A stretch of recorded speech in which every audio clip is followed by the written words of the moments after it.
Okay, our topic for today is all about simplifying fractions. Okay, ituturo ko sa inyo ngayon kung paano mag-perform gamit yung ating operations. Addition, subtraction, multiplication, and division. Okay, start muna tayo sa ating number 1 and number 2 examples. Number 1, 2/3 plus 1/4.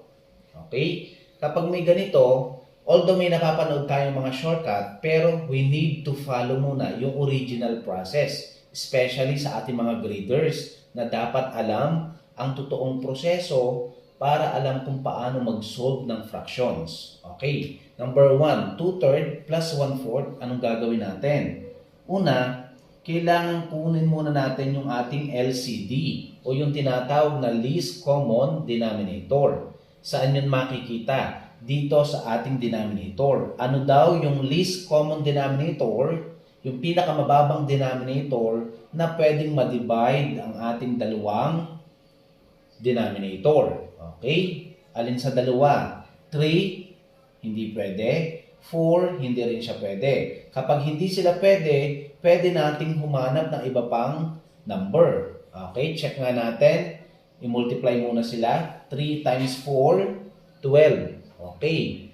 Ang 12, pag nireduce natin siya sa 2, 6. Tingnan natin ang 6. 6 divided by 3. 6 divided by 4, hindi siya pwede. So meaning, ang LCD niya ay yung product ng dalawang denominator. 3 times 4, which is 12. Therefore, ang ating LCD na dito ay 12. Then, anong sunod na gagawin? 12, i-divide natin sa kanyang denominator. 12 divided by 3, ang sagot ay 4. Then, i-multiply mo naman sa numerator. Again, 12 divided by 3 times 2. Okay, anong sagot doon? Okay? Kaya dapat dahan-dahan lang yung pagtuturo natin sa graders. 12 divided by 3 is 4. 4 times 2, that is 8. Then, copy the operation plus 12 divided by 4, which is 3. 3 times 1, 3. Okay. Tatandaan na kapag tayo nag-divide, ang sunod na niyan ay multiplication. Kasi minsan nagkakamali ang iba, kapag nag-divide, 12 divided by 3 plus 2. Mali na tayo doon. Kaya dapat kapag nag-divide, ang kasunod nun ay multiplication. 12 divided by 4, 3. 3 times 1, 3. Okay, then sisimplify na natin. Okay, ilagay muna uli natin yung ating LCD. 8 plus 3, ang sagot ay 11. Then, hindi pa ito yung final answer. I-check muna natin kung siya ay wala ng factors o kaya hindi na siya marireduce sa lowest term. Okay, tingnan natin yon. Okay, wala na. Hindi na natin pwedeng i-reduce kasi ito na yung pinakamaliit. Okay, so meaning to say, ang sagot na natin ay 11 over 12. Okay, next, number 2. Iba naman yung operation. Subtraction. Okay, number 2. Okay, ganun din. Same process lang ng sa addition. Okay, ano ang pwede nating LCD or least common denominator? Okay, tingnan natin yung pinakamalaki. 4. 4 divided by 4. Check, merong exact. 4 divided by 2, 2. So meaning, pwedeng LCD natin ay 4. Okay. Now, pag tinanong, Sir, bakit hindi po i-multiply? 4 times 2, 8. Yes, pwede ang 8, pero sabi least common denominator. Pag sinabing least, yung pinakamababa pa sa 8. Kaya kasi ng 4, i-divide lahat ng dalawang denominator. Okay? Gawin na natin. 4 divided by 4, that is 1. 1 times 3, 3. Then copy the operation, minus 4 divided by 2, that is 2. 2 times 1, 2. Then, copy again the LCD. 3 minus 2, pinerform na natin yung operation which is minus 4 at 3 minus 2, that is 1. Okay. Then observe the final answer, 1/4. Hindi na natin pwedeng i-reduce kasi pinakabababa na. Naka-reduce na, naka-lowest term na ang 1/4. So meaning, ito na yung ating sagot. Okay. Which is 1/4. Okay, now, proceed naman tayo sa number 3. Ito naman ay multiplication. Okay? Sige, ibahin na natin muna yung denominator. Gawin natin siyang 4.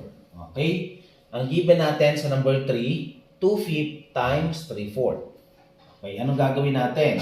Sa multiplication, ang original process natin ay i-multiply natin yung taas, which is numerator, times numerator.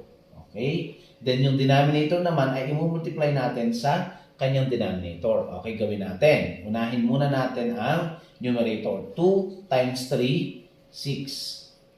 5 times 4, 20. Okay. So, meaning to say, ang ating simplified ay, tingnan natin yung ating sagot, 6/20. Naka-lowest term na ba siya? Okay? Hindi pa. So, meaning, pwede pa natin siyang paliitin. Ano yon? Kunin lang natin yung ating greatest common factor. Yung pinakamalaking number na pwedeng i-divide sa 6 and sa 20. Ano yung pwede? Okay, pwede ba ang 6? Hindi pwede. Pwede ba ang 3? Hindi pwede. Pwede naman ang 2. Okay? Marireduce natin siya sa 2. 6 divided by 2, 3. Then 20 divided by 2 or 20 divided by 2 is 10. Ayan. So meaning, ang tawag dito sa 2 natin, ang tawag natin sa 2 ito yung tinatawag na GCF or greatest common factor para mapaliit natin yung ating fraction. Okay, kaya ngayon, ang lowest term natin ay 3/10. Ito na yung ating sagot. Okay, next, given number 4. Okay, sa given number 4, halimbawa naman, mag-divide naman tayo.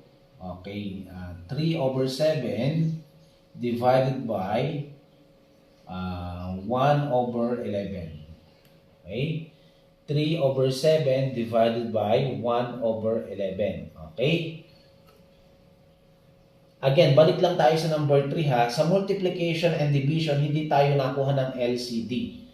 Kailan lang tayo nakuha ng LCD? Sa addition and subtraction only.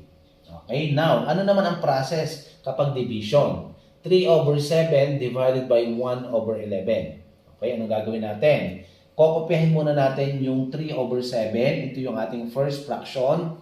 Then, proceed sa multiplication. Bakit divide tapos nag-multiply? Sa multiply, babaliktad din natin. Kukunin natin yung reciprocal. Pag sinabing reciprocal, kabaligtadan. Kabaligtad nung ating given fraction. 1/11, pag binaligtad, 11/1.